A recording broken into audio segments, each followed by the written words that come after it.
இடம்பொருள் நேயர்களுக்கு வணக்கம். ஸோ இன்னைக்கு வந்து பார்த்தீங்க அப்படின்னா இந்த தமிழும் சரஸ்வதியும் சீரியல் எதை நோக்கி தான் போகுதுங்கிறது நமக்கு தெரியவே இல்லை. அதுலேயும் வந்து பார்த்தீங்கன்னா இப்போ இந்த ராகினியை பார்த்தாலே நமக்கு கோபம் எரிச்சல் தான் வருது. அப்போ நம்ம ஒருத்தவங்களோட பழகிறோம் இருக்கோம்னு வச்சுக்கோங்களேன், ஒரு ஃப்ரெண்டு அப்படின்னா ஒரு வாரம் தான் பழகிருக்கோம், 2 வாரம் தான் பழகிருக்கோம்னா அவங்கள பற்றி எல்லாமே நமக்கு தெரியாது, ஒரு சுயரூபம் தெரியாது, அவங்களுக்குள்ள நிறைய ரகசியங்கள் மறைச்சிருக்கலாம் அப்படின்னு சொல்லலாம். ஆனால் தன்னோட அண்ணன் கூடவே வளர்ந்தவர், அவர் தான் படிக்கிறதுக்கு ஹெல்ப் பண்ணவர். அதுக்கப்புறம் பார்த்தீங்கன்னா கல்யாணத்துக்கு ஹெல்ப் பண்ணி வந்ததுக்கு பிறகும் பார்த்தீங்கன்னா இப்போ கிளினிக் வச்சு கொடுக்கறதுலேருந்து எல்லா விஷயத்தையும் செஞ்சுட்டு இருக்காரு. அப்படிப்பட்ட ஒருத்தர் சம்மந்தமே இல்லாமல் கொண்டு போய் அர்ஜுனை ஒரு கான்ட்ராக்டுக்காக கொண்டு போய் ஏதாச்சும் பண்ணுவாரோ, அதுவும் ரயில்வே பாலத்துக்கிட்ட விழுந்து கிடந்துச்சு பாடி அப்படின்னா உடனே எங்கள் அண்ணன் தான் கொண்டுப்பாரோ அப்படின்லாம் யோசிக்கிற அளவுக்கு தான் இருக்காங்க ராகினி. இதில் நீயே சொல்லி நான் ஒழிச்சு வச்சிருந்தா கொடுத்துருண்ணா, எங்கேயா ஒழிச்சு வச்சிருக்கியா அப்படின்னு வீட்டில் ஸ்நாக்ஸ் வச்சிருக்கும் போது ஒருத்தன் ஒளி வச்சாங்கன்னா மிச்சவங்களாம் கேட்பாங்கல்ல, கொடுத்துட்றா அப்படின்ட்டு அந்த மாதிரி கேட்டுட்டு இருக்காங்க.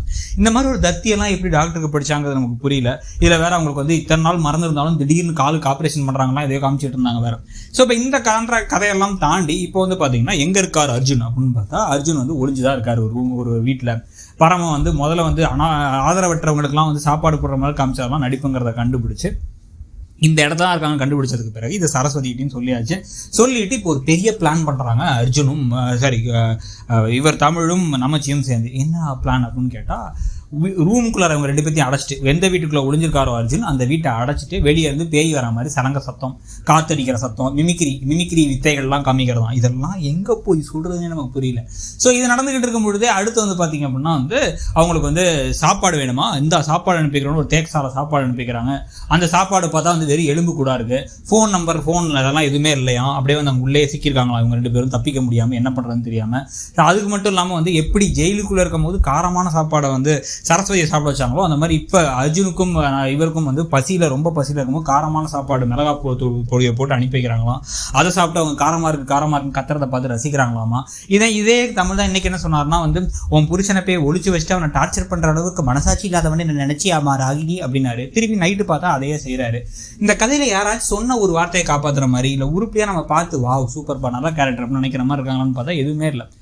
ஏன் இந்த கதை இப்படி ஆயிடுச்சு? முன்னாடி ஓரளவுக்கு ஏதோ பரவாயில்லாம தான் இருந்துச்சு. அட்லீஸ்ட் கேரக்டர் உங்களுக்கு பிடிக்காட்டியும் கதை நல்லா விறுவிறுப்பாக போச்சு, திருப்பம்லாம் இருந்துச்சு அப்படிங்கிற மாதிரிலாம் போயிட்டு இருந்துச்சு. அந்த கதை இந்த அதல பாதாளத்துக்கு போய் விழுந்ததை பார்த்தா நமக்கு ஆச்சரியமாக தான் இருக்குது.